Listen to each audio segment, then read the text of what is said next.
Bienvenue à ce webinaire. Pour ceux qui viennent de se joindre, là, je vous invite à vous renommer si vous savez comment le faire. Des fois, avec tous les webinaires auxquels on assiste, on devient des professionnels de Zoom. Donc, vous pouvez vous renommer, marquer votre nom et votre organisation d'appartenance.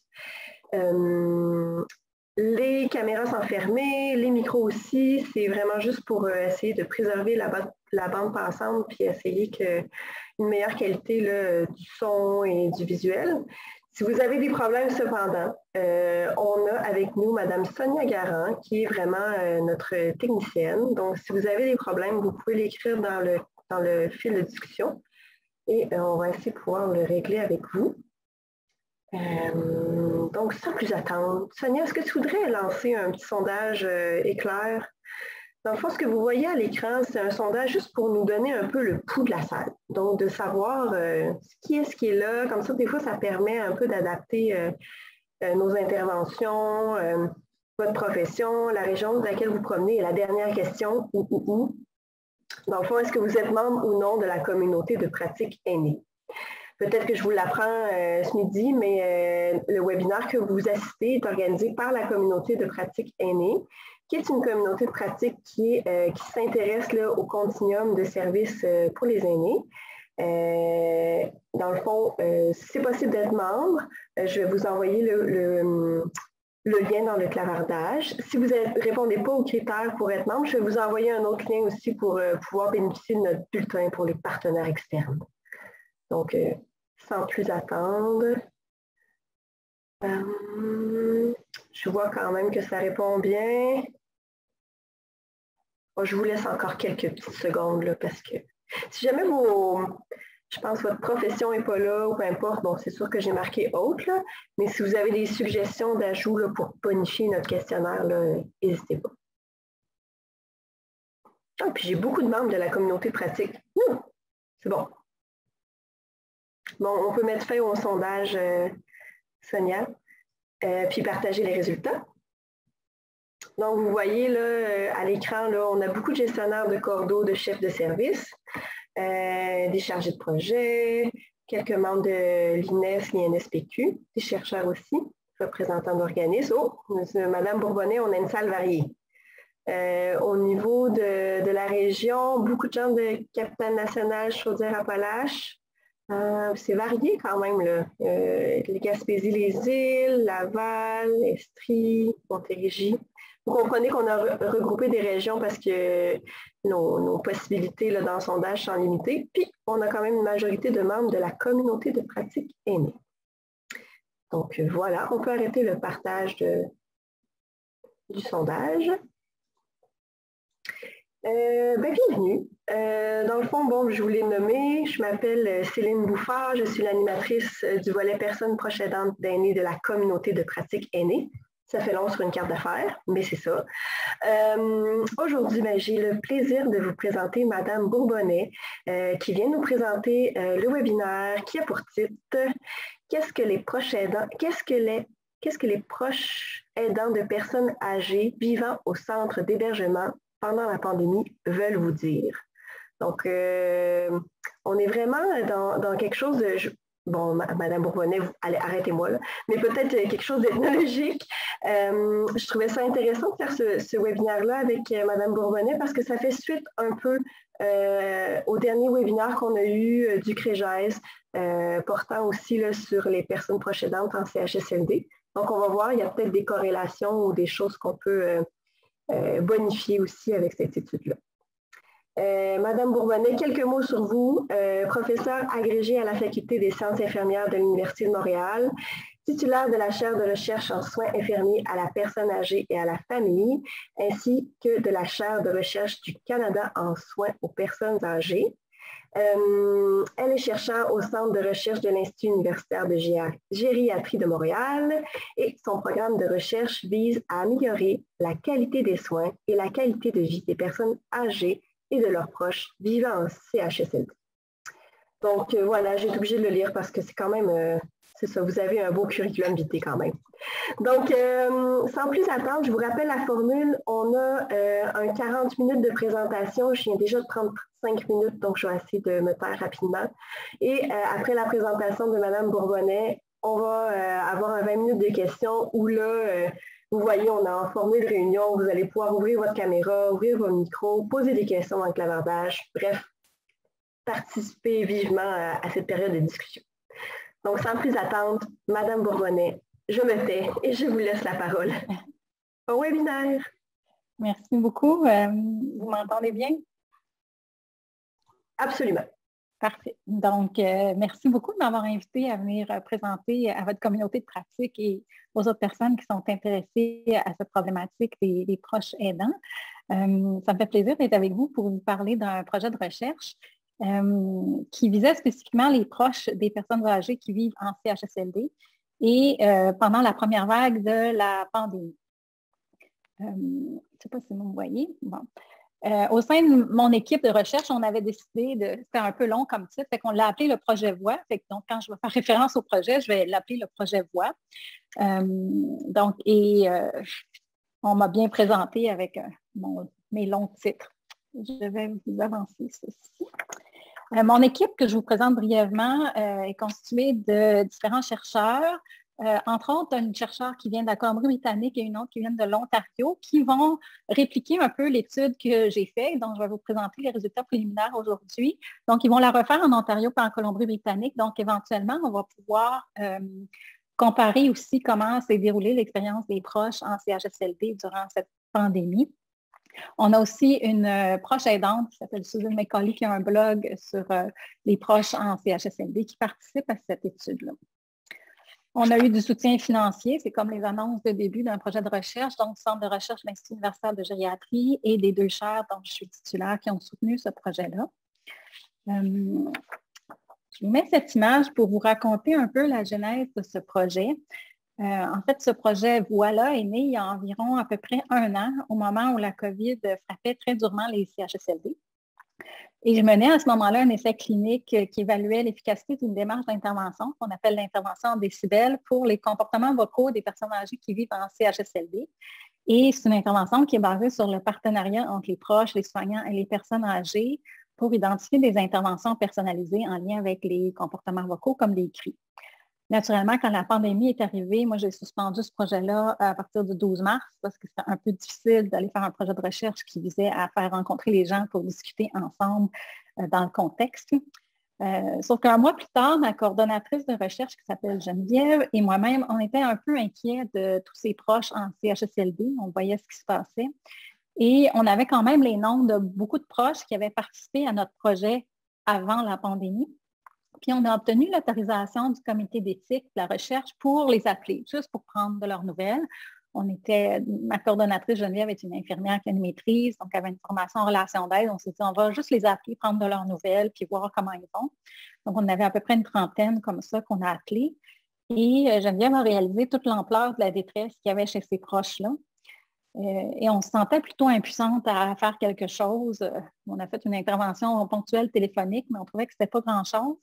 Et on ne trouvait rien non plus dans la littérature scientifique qui nous donnait des pistes sur comment on pourrait intervenir pour les soutenir. Donc, dans les semaines qui ont suivi, on a décidé de concevoir ce projet de recherche-là qu'on a appelé le projet Voix pour mieux comprendre leur expérience, puis pour entendre leurs suggestions sur des actions de soutien dont ils auraient besoin dans ce contexte-là. Donc, ça a été un peu notre façon à nous d'être avec ces proches-là et avec ces personnages-là que de s'intéresser à ce qu'ils vivaient et de pouvoir peut-être contribuer à enrichir d'un point de vue scientifique nos connaissances sur ce qui se passait. Donc, l'objectif de ma présentation aujourd'hui ou de ce webinaire, c'est vraiment de vous présenter des résultats qui sont encore préliminaires, parce que l'analyse n'est pas terminée. C'est long faire de la recherche, donc on continue d'approfondir nos analyses.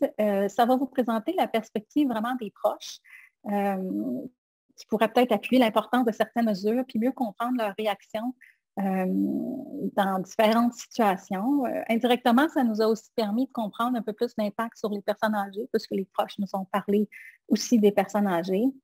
Donc, ça vise finalement à vous aider à mieux comprendre ce qui s'est passé pour vous aider à mieux agir et peut-être à vous aider à prioriser des actions aussi. Pourquoi on a fait une étude? Je vais vous présenter un peu quand même le contexte scientifique de l'étude, puisque c'était de la recherche. En temps normal, bien, on sait que la plupart des personnes âgées en CHSLD reçoivent régulièrement la visite d'un proche. Pour nous, un proche, on le définissait comme un membre de la famille ou un ami, donc de manière assez large. Et ces proches-là avaient des rôles assez variés qui ont été, comme tout le monde le sait, très gravement bouleversés au début de la pandémie, entre autres par l'interdiction des visites. En plus de ces changements de rôle-là, il y avait une morbidité importante en CHSLD, une mortalité importante, des préoccupations sévères par rapport à, très importantes par rapport à la qualité des soins qui étaient donnés aux personnes âgées dans ces milieux-là, qui influençaient aussi les proches.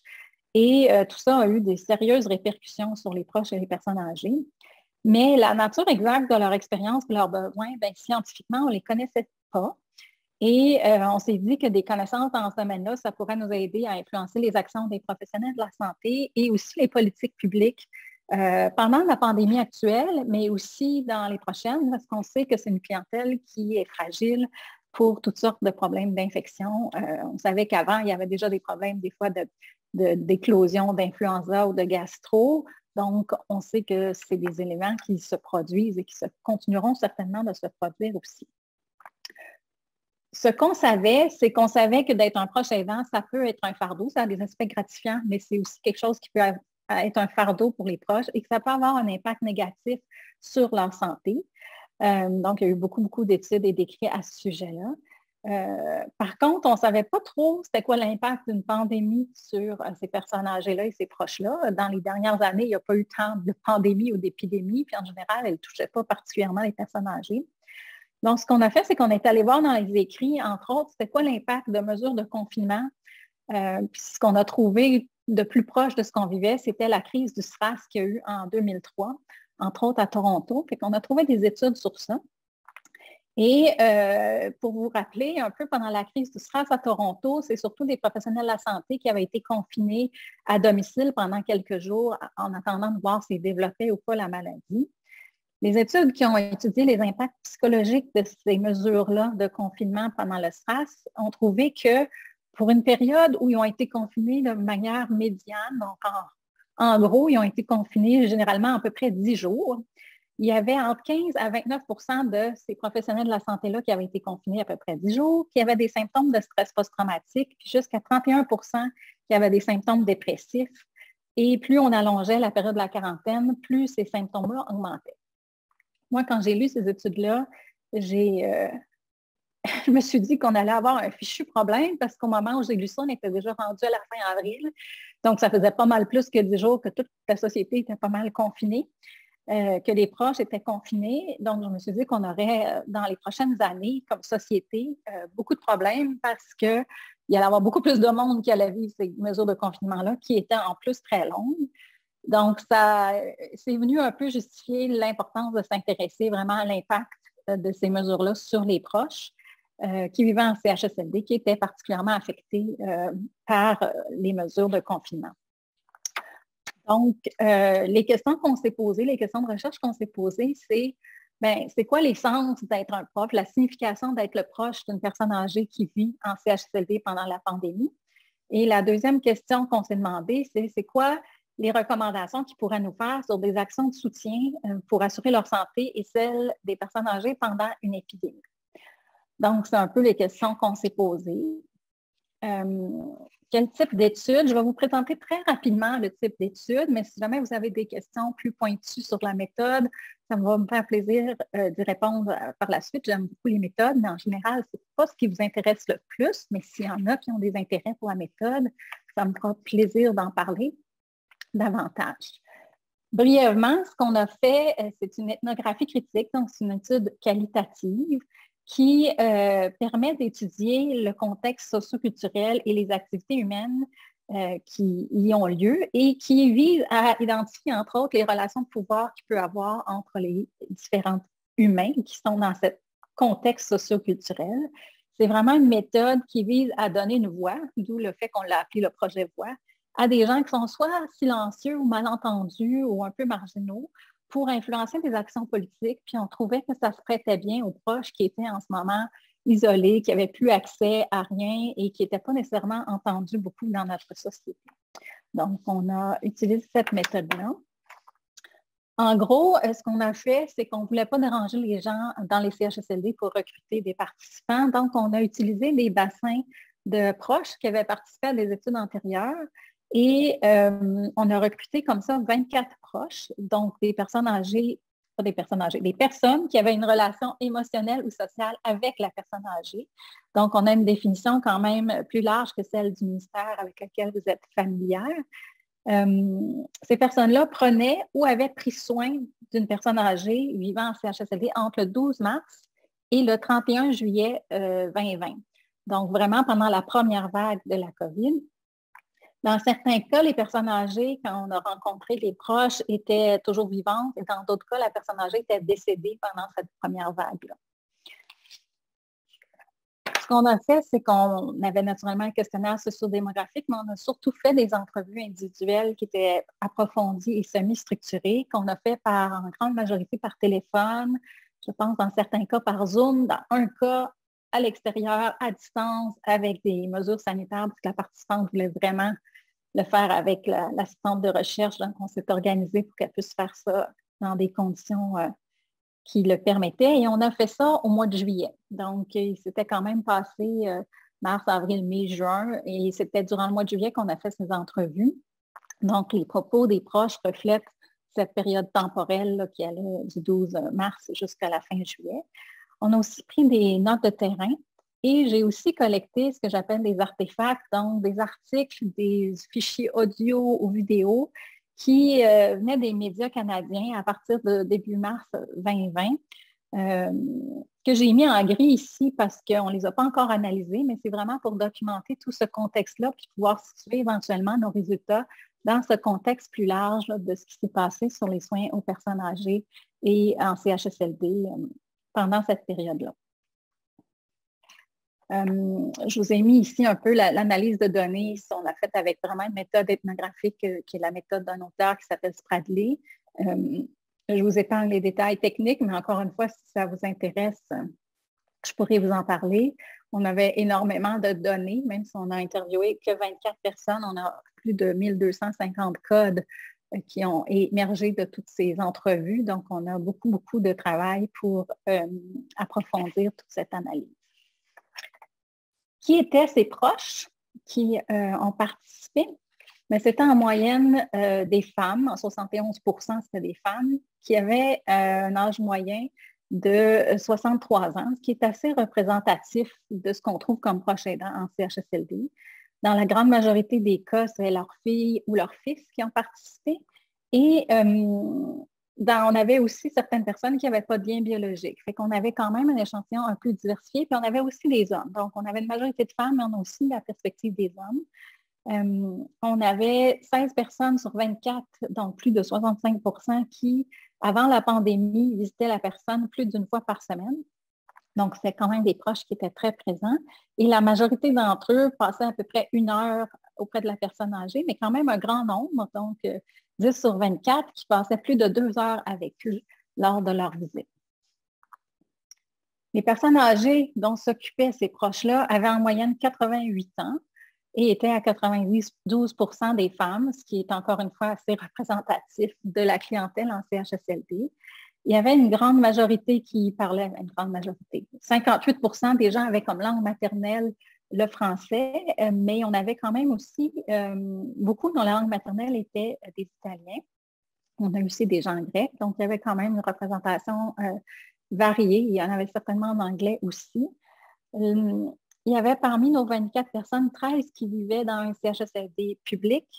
Il y en a eu d'autres qui étaient dans les privés conventionnés et une seule qui était dans un établissement privé. Donc, il y a quand même une représentation variée du type de CHSLD où on faisait surtout les publics et privés. Bon, on en a eu un au privé tout court. Leur durée de séjour de ces personnes âgées-là, 71 % étaient de 2 à 5 ans et dans 21 % des cas, il y en avait qui étaient là depuis plus de 6 ans. Donc, c'était quand même des gens qui étaient là depuis un bout de temps. Et la majorité, encore une fois, de manière assez représentative, avait un trouble neurocognitif majeur. Parmi notre échantillon de 24, il y en a 10 qui étaient des personnes âgées qui étaient décédées entre le 12 mars et la fin mai, dont 9 de la COVID. Sur ces 10 décès, les familles avaient pu visiter dans 30 des cas. Dans le 70 des cas, elles n'ont pas pu visiter la personne âgée avant le décès. Dans certains cas, c'était parce que ce n'était pas permis. Dans d'autres cas, c'était parce que c'était trop risqué pour le proche qui était lui-même âgé ou avec des facteurs de risque. Donc, la majorité n'ont pas pu visiter le proche avant le décès. Donc, ça vous donne un peu le profil des personnes dont on va parler dans les résultats. Le désavantage de faire ça en ligne, c'est que je ne vois pas vos réactions. Fait que j'espère que vous me suivez. Si vous ne me suivez pas, que quelqu'un me fasse signe. Ça va? Merci. Donc, qu'est-ce qu'ils disent au juste les proches? Je vais vous présenter les résultats que je vous rappelle qui sont préliminaires pour vous donner un peu une idée de leur expérience pendant cette période un peu troublante. Sans grande surprise, la diade personne âgée proche a vécu très difficilement sa séparation forcée qui était en lien avec l'interdiction des visites, entre autres. Ça a eu sur les personnes âgées vraiment un impact sur leur qualité de vie, sur leur longévité, sur leur état de santé, entre autres parce que les proches considèrent qu'ils peuvent offrir une qualité de vie aux personnes âgées que le personnel ne peut pas vraiment offrir, même s'ils le veulent. Les proches ont rapporté que les personnes âgées avaient qualifié la pandémie d'un enfer et qu'ils ont pu constater vraiment qu'il y avait une détérioration de l'état de santé des personnes âgées et de l'état mental pendant l'interdiction des visites. Il y a eu une baisse de mobilité, d'autonomie, de capacité cognitive qui ont été notées par les proches. Ces proches-là ont aussi noté que, en fait, ce qu'ils nous ont dit, c'est que pour eux, leur devoir, c'était d'assurer le bien-être et de maintenir le lien. C'était ça leur rôle principal comme proche.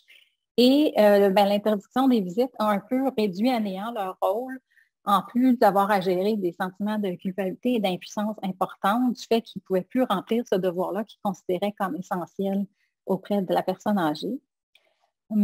Par contre, ce qu'on a noté, c'est que malgré la détresse que ça a provoqué, les proches ont été extrêmement compréhensifs. Ils comprenaient très, très bien le besoin d'interdire les visites, malgré toute la détresse. Donc, ils n'étaient pas contre la mesure, mais en même temps, ils reconnaissaient que ça avait un impact terrible sur eux et sur les personnes âgées.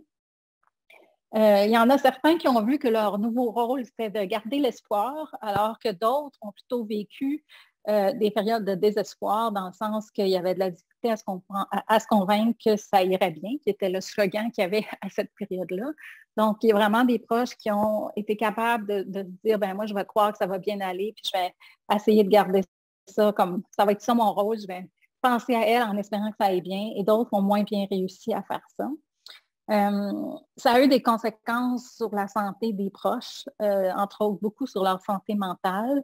Il y a eu des problèmes chez les proches de sommeil, d'anxiété, de tristesse. Certains ont eu des impacts sur leur santé physique, de perte d'appétit, de problèmes de poids qui se sont manifestés pendant cette période, surtout au début, là, dans les premiers mois où il n'y avait pas de visite possible. Donc, un gros impact sur ce qu'ils vivaient et sur ce que la personne âgée vivait. Là, je vous présente un peu des extraits de certaines entrevues. Le premier, c'est un proche qui parlait de l'expérience de la personne âgée, puis elle dit, la personne âgée, elle, a dit, j'ai été très malade et j'ai failli mourir. Je lui ai dit, c'est vrai que tu as été très malade, tu as attrapé un virus. Elle m'a dit, non, non, j'ai fait une profonde dépression et en dedans, je ne sais pas si je suis encore bien. C'est ce qu'elle m'a dit.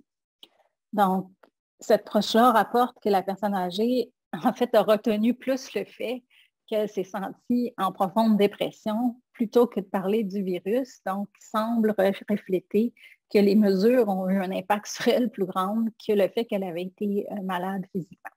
Donc, l'approche qui a rapporté ses propos était très, très touchée de constater que cette personne âgée, très âgée, qui avait des légers troubles cognitifs, était capable de témoigner de cette façon de la profonde détresse qu'elle avait vécue. L'autre extrait que j'ai est d'une proche d'une personne âgée qui est décédée pendant la première vague et qui dit que la chose la plus terrible, je pense que c'est qu'on n'a pas été là.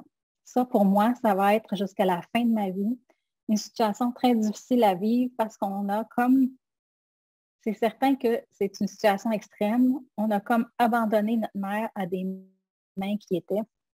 La seule relation qui allait aider ma mère, c'était nous. Donc, on sent ici aussi la détresse de cette proche. Et je dois dire que moi, j'ai écouté toutes les entrevues et que les verbatims ne reflètent pas aussi bien, je ne suis pas une très bonne actrice apparemment, ne reflètent pas très bien tout ce qu'on peut entendre sur les enregistrements en termes de souffrance chez les proches. Mais on a beaucoup, beaucoup d'heures d'enregistrement avec des extraits de ce type qui reflètent la détresse profonde qui a été vécue pendant cette première vague de la pandémie. Un autre thème qui est ressorti de nos données, qui porte plus sur les soins directement. Certains proches ont vraiment exprimé qu'ils avaient confiance dans les soins des soignants et ils disaient que les soignants avaient fait tout ce qu'ils pouvaient faire étant donné les circonstances. Et on a en parallèle d'autres proches qui ont plutôt souligné que les soins étaient souvent soit non fournis ou encore qu'ils pouvaient être de mauvaise qualité et ils les ont à ce moment-là qualifiés de soins inhumains. Donc, on avait vraiment un contraste important. Quand ils disaient que les soins étaient inhumains, ils donnaient des exemples de problèmes quant à l'hydratation, l'alimentation, l'hygiène ou même de l'administration des médicaments qui étaient faits par des gens qui n'étaient pas compétents ou formés à donner des médicaments. Quand on soulignait des insatisfactions par rapport aux soins, souvent les proches rapportaient qu'il y avait eu des tensions importantes entre les soignants et les proches. Ils ont évoqué qu'ils n'étaient pas considérés comme des partenaires ou même dans certains cas qu'on leur a fait sentir ou qu'on leur a carrément dit qu'ils étaient une surcharge pour les soignants. Donc, dans ces milieux-là, ça s'est moins bien passé que dans d'autres. Ce contraste-là nous a permis de voir que finalement, il y avait de grandes différences entre les CHSLD pendant la pandémie et fort probablement avant cette dernière. Donc, les différences et les contrastes se sont maintenus pendant la pandémie. Il y a des constats des proches, finalement, qui ont été soulignés dans notre étude qui s'arriment assez bien avec des éléments qui sont dans la nouvelle politique sur l'hébergement qui est sortie, je pense, il y a à peu près une semaine, dont toute l'approche de partenariat qui est prônée par cette politique et qui semble souhaitée par les proches, mais qui n'ont pas vraiment vécu pendant la pandémie. Un autre élément qui a été souligné par les proches, c'est les pratiques qui concernaient toute la période post-mortem chez celles dont les personnes âgées étaient décédées pendant cette période de COVID. Les proches, encore une fois, avaient vraiment une grande compréhension de tous les ajustements que demandait cette pandémie, la gestion des infections par rapport aux pratiques funéraires. Par exemple, on leur imposait l'incinération ou on leur imposait toutes sortes de façons de remettre les effets personnels. Ils ont été assez affectés par le fait que les souhaits de la personne âgée ne pouvaient pas être respectés sur ces rites funéraires, mais ils étaient très compréhensifs. Par contre, ils ont beaucoup souffert du manque d'empathie et de soutien à la suite du décès des personnes âgées. Ils ont qualifié ces mesures-là post-mortem de froides. Par exemple, la majorité d'entre eux se sont fait remettre les effets de la personne âgée soit dans un sac de déchets ou les effets personnels ont été carrément brûlés. Donc, ces mesures-là qui ont été comprises ont quand même été difficiles émotionnellement pour eux. Plusieurs proches ont aussi mentionné qu'ils voulaient revenir au CHSLD quand ça serait possible, pour revoir les autres résidents, les soignants avec qui ils avaient développé des liens, d'autres proches. Donc, il y avait certains proches pour qui cette communauté, les CHSLD étaient vraiment une communauté, et le fait de ne pas pouvoir retourner voir ces gens, qu'il n'y ait pas de clôture. Donc, plusieurs ont dit que quand ils pourraient, ils voudraient retourner en CHSLD pour au moins voir ces personnes qu'ils n'avaient pas pu revoir. Ils ont aussi indiqué qu'ils souhaitaient une commémoration dans les CHSLD où les personnes âgées étaient décédées. Donc, c'était aussi quelque chose qu'ils auraient aimé pour qu'on se souvienne dans chaque CHSLD des personnes qui sont mortes dans un contexte qui n'était vraiment pas optimal. Donc, ça, c'est un des thèmes qui est ressorti. Je vous remets des paroles. Donc, le premier extrait, ça concerne le manque de soins. Donc, c'est un fils qui explique comme quoi, et le monsieur, il veut de l'eau. La madame, elle demande de l'aide. Et je faisais comme un espèce de policier parce que les préposés sur 10, il n'y en avait qu'un ou deux qui travaillaient avec cœur. Les autres, ils regardent partout, ils ne regardent pas les patients. Donc, lui, il avait de nombreuses insatisfactions puisqu'il considérait que les patients manquaient de soins, entre autres parce que certains préposés ne travaillaient pas ou ne s'occupaient pas des patients. En lien avec les soins post-mortem, encore une fois, les enregistrements audio sont plus parlants peut-être que ce que j'ai transcrit. Mais il y a une des proches qui disait, ils te disent, est-ce que vous avez fait des arrangements funéraires parce qu'ils doivent venir la chercher dans les plus brefs délais parce qu'ils n'ont pas de place. En plus de décontaminer pour qu'ils la sortent de là, tout cela, mis ensemble, tantôt ça m'a fait, mais c'est ça, c'est comme un déchet. Ça fait mal. Donc, cette proche a qualifié qu'on avait traité un peu sa personne âgée comme un déchet et ce n'est pas la seule. Donc, il y a eu vraiment, à cause des façons dont les rites post-mortem ont lieu, il y a eu plusieurs qui ont eu cette impression d'avoir un peu traité ces résidents-là comme de manière peu respectueuse. Donc, si je continue, peut-être plus en lien avec les pratiques de gestion ou de communication, ici aussi, il y avait de grandes différences qui ont été notées dans l'expérience des proches. Pour certains, la gestion et les modalités de communication durant le confinement strict, ça a été exceptionnel. Et pour d'autres, il y a eu des problèmes importants qui ont été soulevés. Encore une fois, les proches étaient capables de considérer, pour eux, c'était clair que le manque de ressources humaines était connu, puis tout ça. Donc, ils étaient capables de mettre un peu en perspective, mais ce qui les choquait le plus, c'était pas tant qu'il manquait des ressources humaines, c'était le fait que c'était connu depuis longtemps et que c'était inacceptable avant, donc ce l'était toujours pendant la pandémie. La gestion des visites, c'est vraiment un élément central dans leurs propos, en particulier l'inégalité dans les règles de visite dans les CHSLD et entre les CHSLD, entre autres à la suite du confinement strict. Donc, le confinement strict, pour souvenir, s'est terminé en CHSLD, je crois, le 18 juin. Donc, par la suite, nous, on les a interviewés au mois de juillet, donc on a eu beaucoup de propos à cet effet-là. D'emblée, les proches sont tout à fait ouverts à l'application des mesures de prévention et de contrôle des infections lors des visites, si ça leur permet de voir la personne âgée. Donc, ça, il n'y avait pas de problème à ce niveau-là. C'est toute la permission de visite qui représentait toute une gradation qui allait, selon les proches, de l'absence de visite ou seulement sans fin de vie, ou à des visites à travers une vitre, ou à l'extérieur, ou seulement à la chambre, ou seulement si le proche avait besoin d'aide pour des soins d'hygiène et d'alimentation, ou seulement s'il n'y avait pas de cas, etc. Donc, il y avait beaucoup de variations sur les modalités de visite qui ont bougé dans le temps, mais il y en a beaucoup, même au mois de juillet, c'était très, très variable d'un proche à l'autre. Et les proches étaient un peu choqués de ça, entre autres parce que ça ne correspondait pas vraiment aux directives du ministère. Donc, ça a exacerbé leur détresse qui était amorcée lors du confinement strict. Il y en a certains qui avaient le droit de visiter à l'extérieur, alors que d'autres proches dans le même CHSLD du même centre avaient le droit juste à l'extérieur. Donc, il y avait des pratiques comme ça qui n'étaient pas tout à fait harmonisées. Puis les proches comprenaient qu'il y avait de l'ajustement à faire, mais en même temps, ça a exacerbé une détresse qui était là quand même depuis le mois de mars.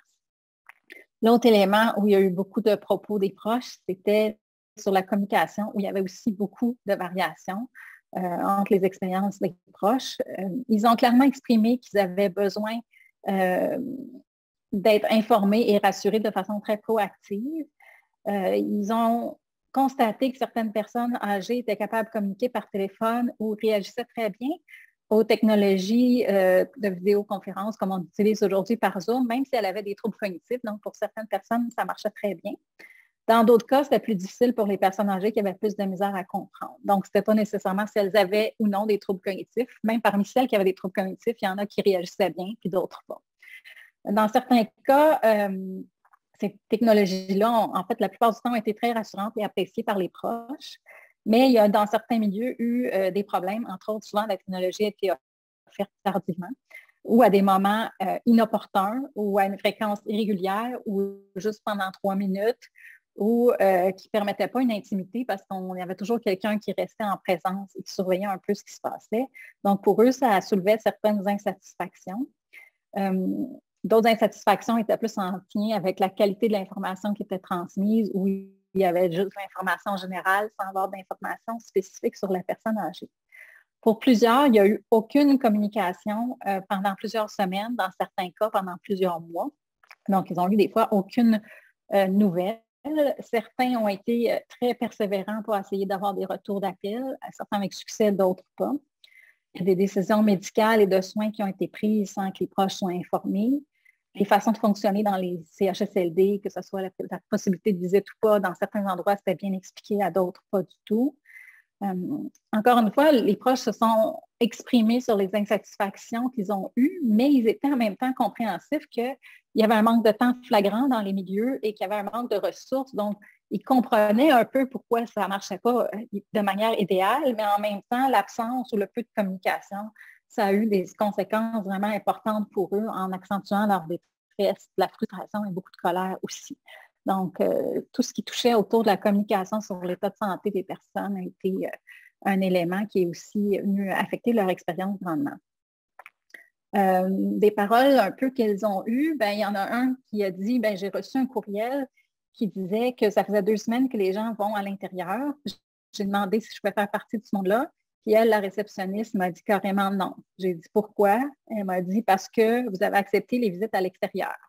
J'ai dit OK, et là, je ne peux pas voir ma mère en dedans. Puis elle dit c'est jusqu'au 16 août. À partir du 16 août, on va voir où on est rendu. Fait qu'on voit qu'ici, l'approche constatait qu'il y avait des inégalités qu'elle ne comprenait pas dans la manière dont étaient gérées les visites. Donc, elle avait le droit d'une certaine façon et les autres d'une autre façon.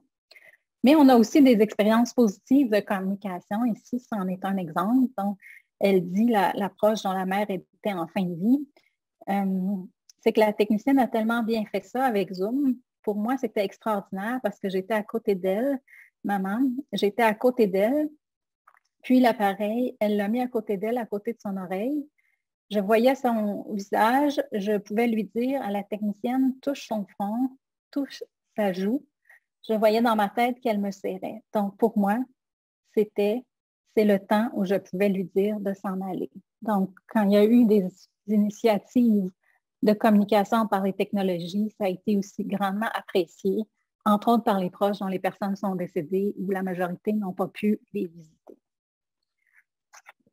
Donc, qu'est-ce que les proches nous ont dit sur les actions de soutien qu'ils auraient souhaitées, qui pourraient être encore actuellement pertinentes, puisque la pandémie n'est pas terminée. Et il y en a certainement d'autres qui seraient pertinentes aussi dans une future nouvelle normalité ou lors de prochaines épidémies. Encore une fois, je vous demande un peu d'indulgence. C'est des résultats qui sont préliminaires, donc il restera certainement des choses à raffiner. Les actions de soutien, on les a classées un peu sous forme d'actions qui sont soit relationnelles, de communication organisationnelle ou sociétale. Les actions relationnelles, ce n'est pas très surprenant, mais nous en avions parlé avec le ministère des Aînés dès le mois d'août. Les proches étaient tous unis dans le fait qu'il fallait maintenir l'accès des proches au CHSLD avec des mesures sanitaires puisqu'ils considéraient que c'était un élément essentiel à leur qualité de vie. Donc, on a parlé au ministère au mois d'août pour, entre autres, leur faire part de ces données qui étaient très claires. Et par la suite, comme vous le savez tous, sûrement dû à l'influence de beaucoup de personnes, les visites ont été maintenues lors de la deuxième vague. Les actions qui étaient souhaitées par les proches, c'était aussi de les aider à favoriser leur santé, surtout leur santé mentale. Certains proches avaient pris des actions comme ils se sont créés des groupes Facebook de soutien et de discussion en proches. D'autres avaient des activités de marche, donc ils souhaitaient qu'on les soutienne dans la participation à ces activités-là et on pourrait certainement les encourager chez d'autres proches. Ils auraient aussi souhaité des actions pour protéger leur santé. Dans mon équipe, on est d'avis que, étant donné la détresse qu'on a constatée chez les proches, c'est l'ensemble des proches à qui on a discuté dans cette étude, qui serait probablement pertinent qu'il y ait un dépistage systématique de la détresse des proches en CHSLD. Par exemple, avec un outil de type thermomètre des émotions qui permet de placer sur un thermomètre, par exemple, où on se trouve en termes de détresse, d'anxiété, de dépression, de colère, pour dépister de façon très rapide et de permettre d'orienter, par exemple, ces proches-là vers des ressources qui pourraient peut-être prévenir des aggravations de leurs problèmes de santé mentale ou de problèmes à plus long terme. Les proches ont aussi mentionné que quand la personne est décédée, qu'ils auraient aimé qu'il y ait un retour avec eux sur comment s'était passée la fin de vie. Donc, de pouvoir raconter comment ça s'était passé ou de permettre aux proches de revoir les soignants et les autres résidents.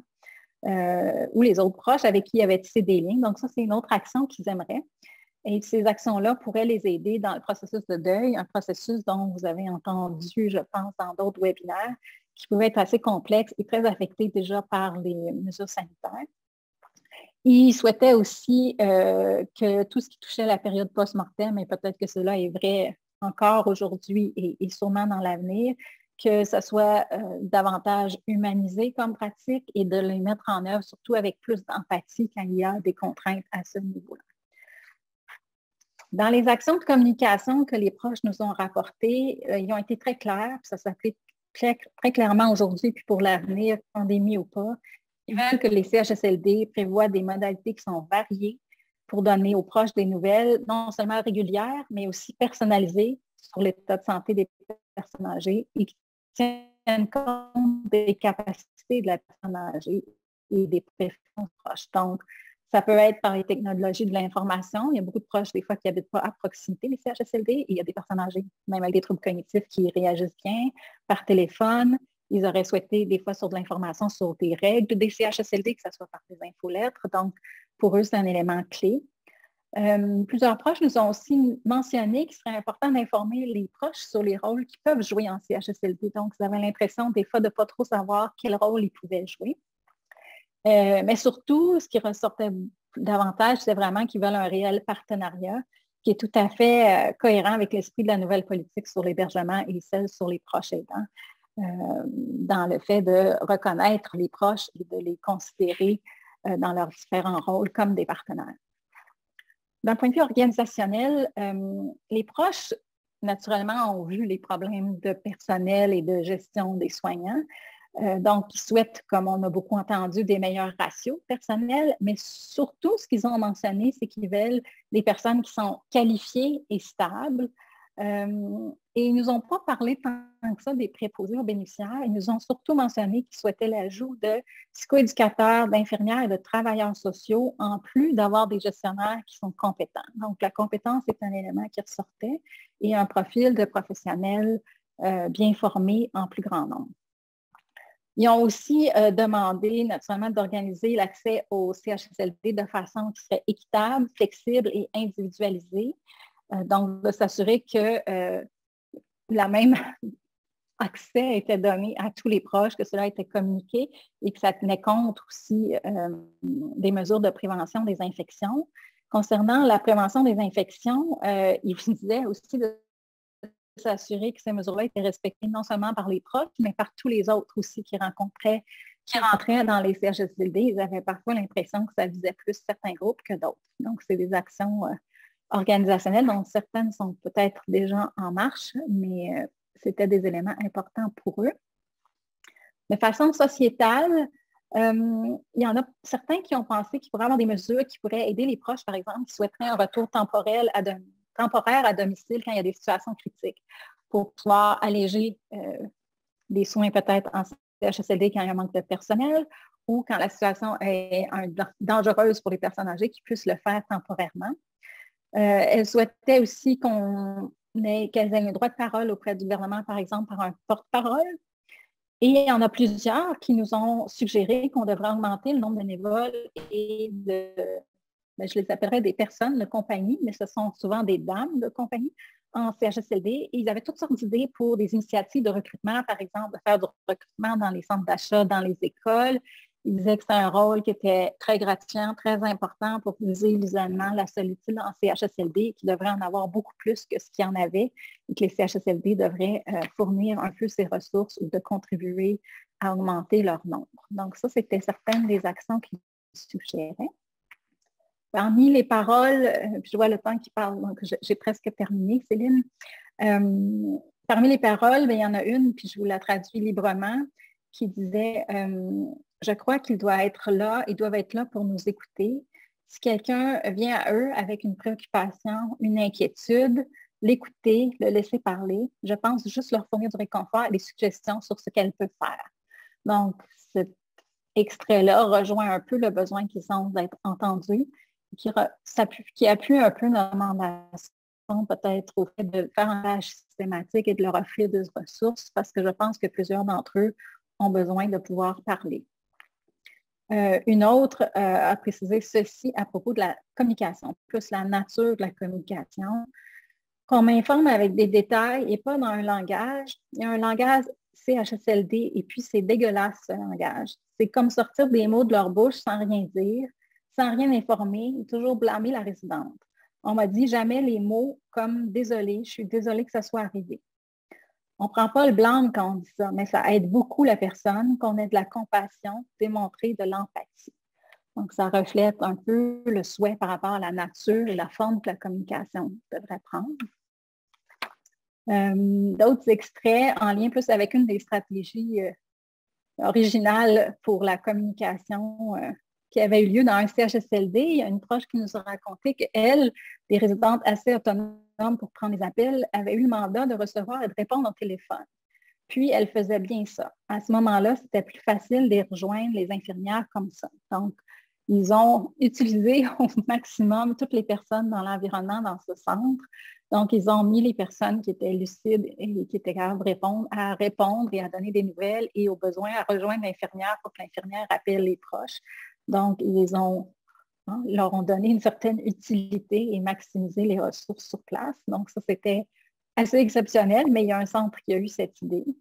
Et par rapport au retour temporaire, il y a une proche qui disait que c'est de m'aider financièrement pendant le temps que je pourrais prendre congé de mon emploi pour quelques semaines, quelques jours, pour prendre soin de mon père moi-même. Donc, il y a certains proches qui souhaitaient des initiatives qui leur auraient permis de pouvoir plus facilement s'occuper de leurs parents à domicile. Donc, un peu en conclusion, sûrement que ces résultats rejoignent certaines choses que vous connaissiez. J'espère qu'il y en a d'autres dont vous vous doutiez et j'espère qu'il y a quand même des éléments qui sont peut-être plus nouveaux ou qui sont plus appuyés sur l'expérience directe, sur ce qu'ont vécu les proches et sur ce qu'ils souhaitent. C'est des résultats préliminaires, donc ils vont continuer d'être raffinés, puis on va tenter aussi dans les prochains mois de faire la distinction davantage entre les propos des personnes dont les personnes âgées sont décédées versus celles qui sont vivantes pour voir s'il y avait des différences dans leur expérience. On va aussi analyser dans les prochains mois davantage comment la période de confinement strict versus le confinement que j'appellerais à géométrie variable à partir du 18 juin, comment cela affectait les propos des proches aussi. Puis on va contextualiser éventuellement tout ça à partir de l'analyse de tout ce qu'on a ramassé dans les médias, dans les journaux, etc., pour pouvoir aussi mettre un peu en lumière les résultats à la lumière de ce qui se disait au même moment dans les différents médias et qui ont pu influencer les propos des proches. Donc, c'est une étude qui a naturellement des limites. Entre autres, ça représente l'expérience de proches qui viennent surtout de CHSLD de la grande région de Montréal. Donc, c'est sûr qu'on ne peut pas prétendre que ça reflète l'expérience de tous les proches. Mais c'est une étude qu'on a réalisée avec beaucoup de rigueur scientifique et qui nous a quand même permis d'avoir une variété d'expériences et des endroits où ça a bien été et d'autres où ça a moins bien été.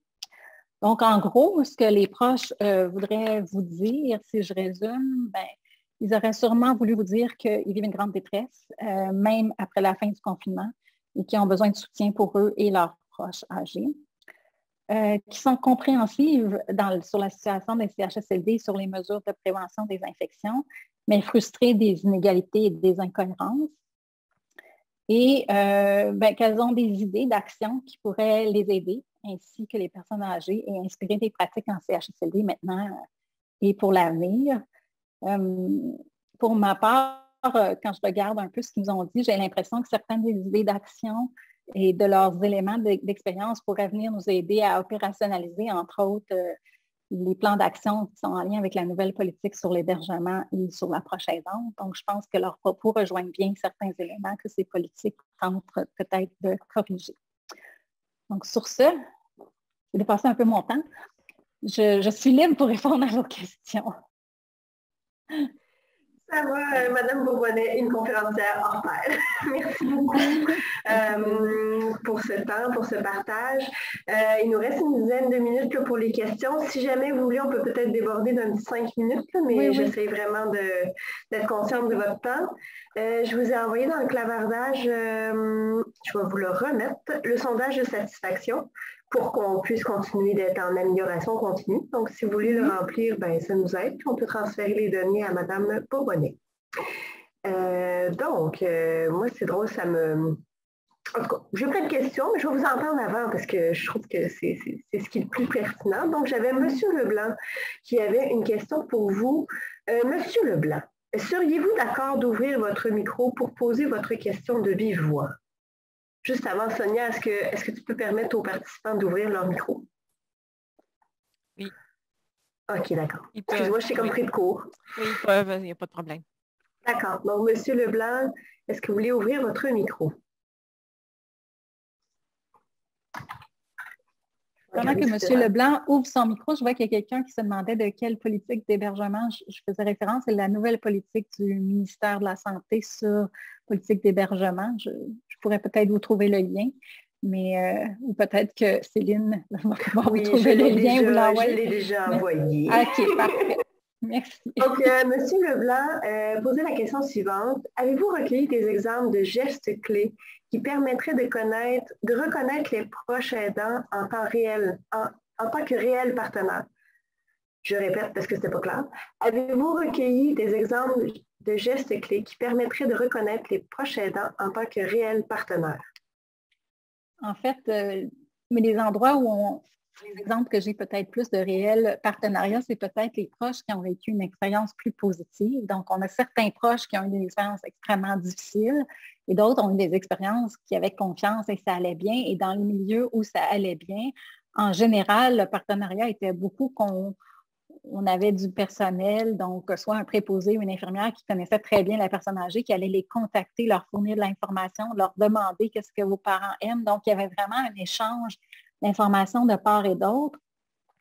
Et cet échange d'informations de part et d'autre, même quand il n'y avait pas le droit de visite, ça rassurait énormément les proches. Donc, est-ce que c'est un exemple de partenariat? Oui, dans un contexte extrêmement restrictif.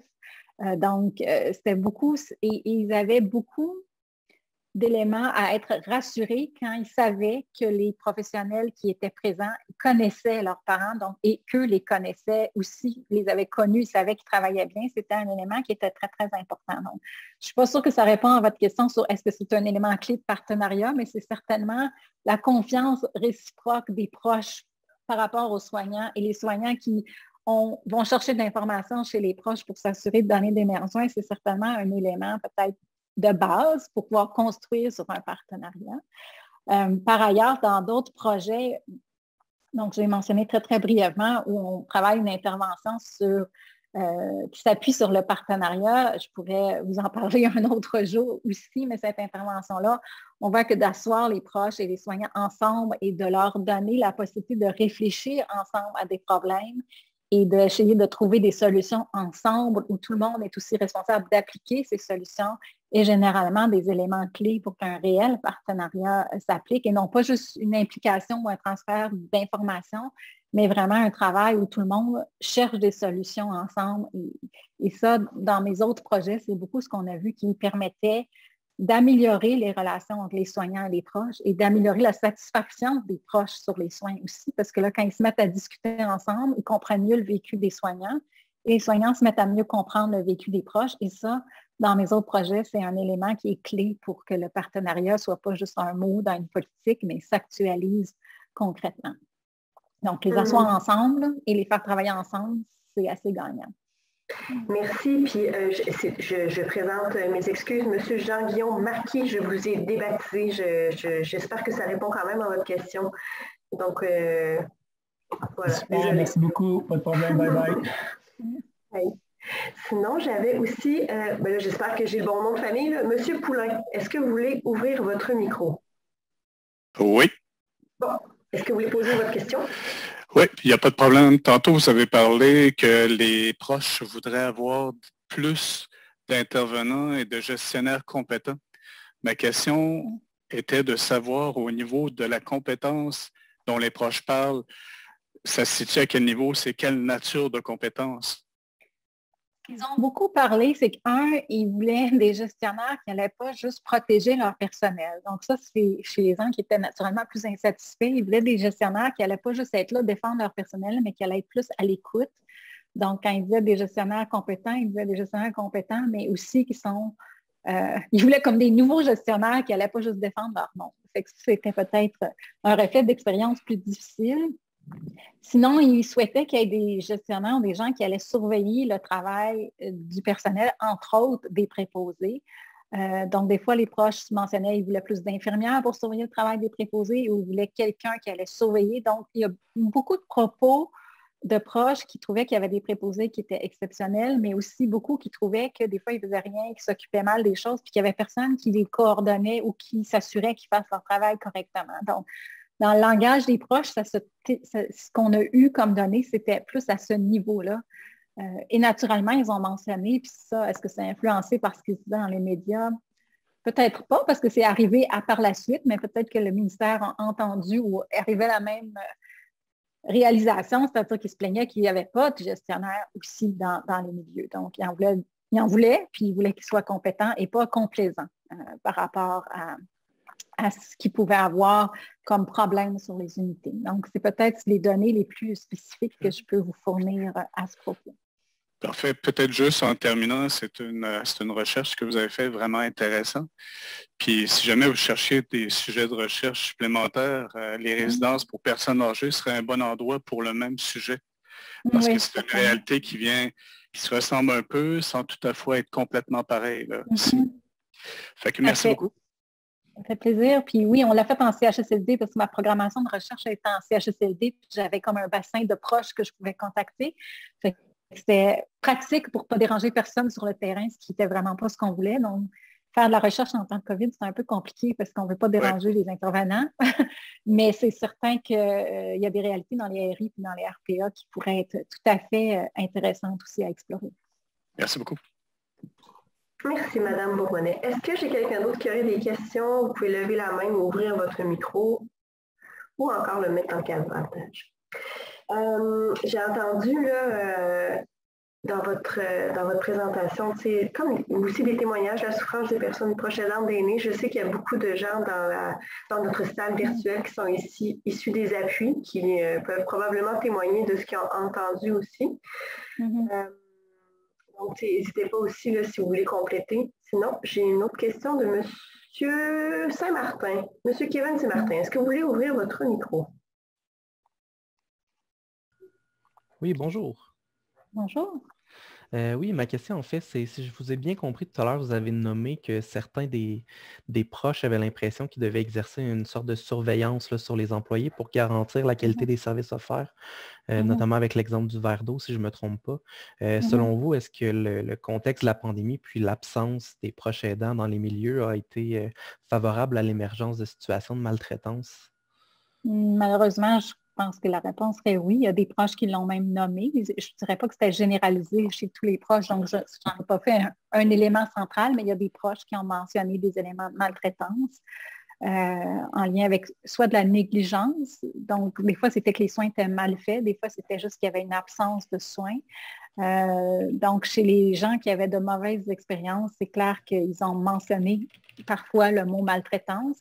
Parfois, ils n'ont pas mentionné le mot, mais ce qu'on nous décrivait pourrait être considéré de la maltraitance. Pour certains, c'était lié au contexte de la pandémie. Dans d'autres cas, pour eux, ce n'était pas différent d'avant la pandémie. Donc, dans certains cas, ils disaient c'était comme ça avant, c'est resté comme ça. C'était pas bien avant, c'est pas mieux maintenant. Donc, moi, je suis un chercheur qui fait de la recherche en CHSLD, donc j'ai été dans beaucoup, puis je pense que dans cette recherche-là, ça fait clairement ressortir qu'il y a une variation immense, vraiment une grande variation entre les hôpitaux, mais entre les CHSLD, il y a une variation immense entre les pratiques.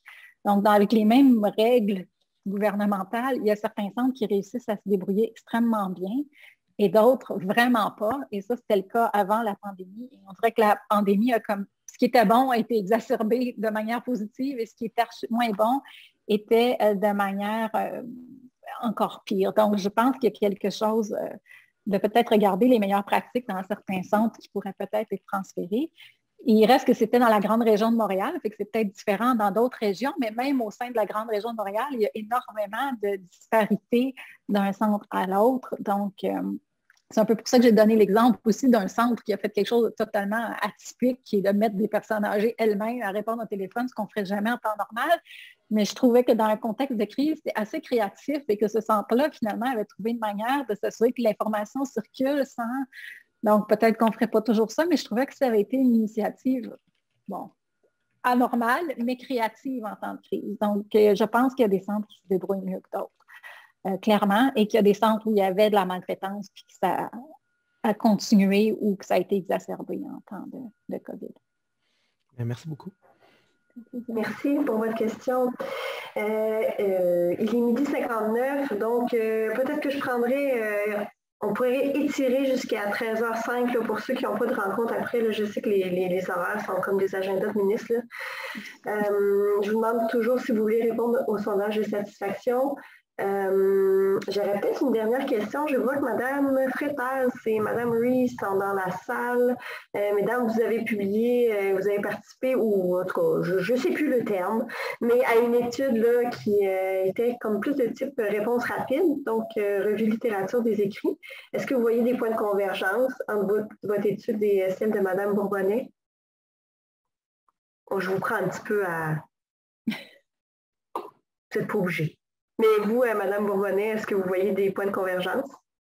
Je sais que j'ai écouté rapidement en survolant et c'est sûr que je crois qu'il y a des points de convergence sur certains éléments. Je pense que peut-être ce que mon étude apporte, c'est peut-être de mettre plus l'expérience humaine ou plus personnelle des gens qui vient teinter peut-être davantage certains de ce qui avait été relevé. Donc, je pense que c'est peut-être, ça vient vraiment parler pour les proches plutôt que de... Je pense que ce que vous aviez fait, c'était une revue des écrits rapide. Donc, ça, c'est vraiment une expérience plus pointue. Je pense qu'il y a des thématiques qui se rejoignent clairement. Oui, tout ce qui était la communication, l'expérience du deuil, si je me souviens bien, puis l'expérience du patient partenaire, là, qui étaient les éléments qui avaient été relevés. Peut-être l'élément qui m'a beaucoup surpris, moi, dans ces résultats, c'est tout l'élément sur les soins post-mortem, où on savait que le deuil, mais toutes ces pratiques post-mortem, ça, c'est pas un élément que j'avais beaucoup entendu parler. Et ça, peut-être que l'équipe que vous mentionnez aurait autre chose à dire, mais je n'ai pas vu grand-chose sur ça, sur toute cette façon de gérer les pratiques suite au décès qui est ressorti comme quelque chose d'extrêmement souffrant chez ses proches. Oui. Donc, peut-être que ça vient ajouter au deuil complexe. Je ne sais pas si ça avait été documenté, mais c'est certainement quelque chose qui, moi, m'a beaucoup frappée. Oui, bonjour. Oui, bonjour Céline, merci beaucoup.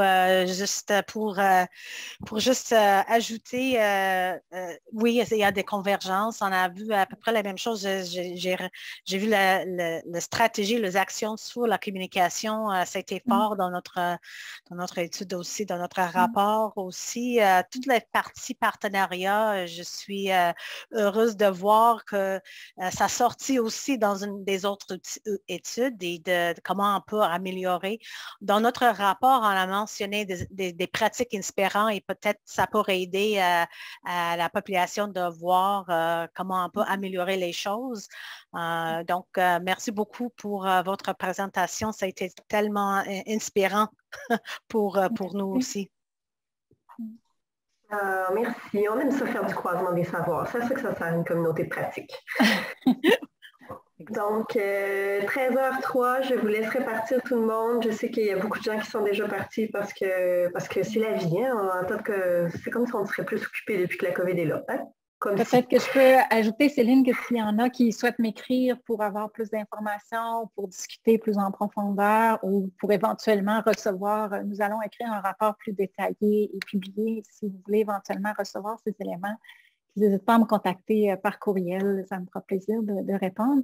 On a fait cette étude-là, entre autres, pour aider les proches, mais aussi pour aider les milieux. Donc, que personne ne se gêne de m'écrire, ça me fait toujours grand plaisir de répondre. On pourra mettre votre rapport, là, ce qui sera publié là, en lien avec le webinaire, l'enregistrement du webinaire, si vous voulez. Ça va prendre encore quelques mois, mais je vous l'enverrai quand il sera terminé. On ira au rythme de la recherche. Donc, merci beaucoup tout le monde. Merci d'avoir été là. Merci Mme Bourbonnais.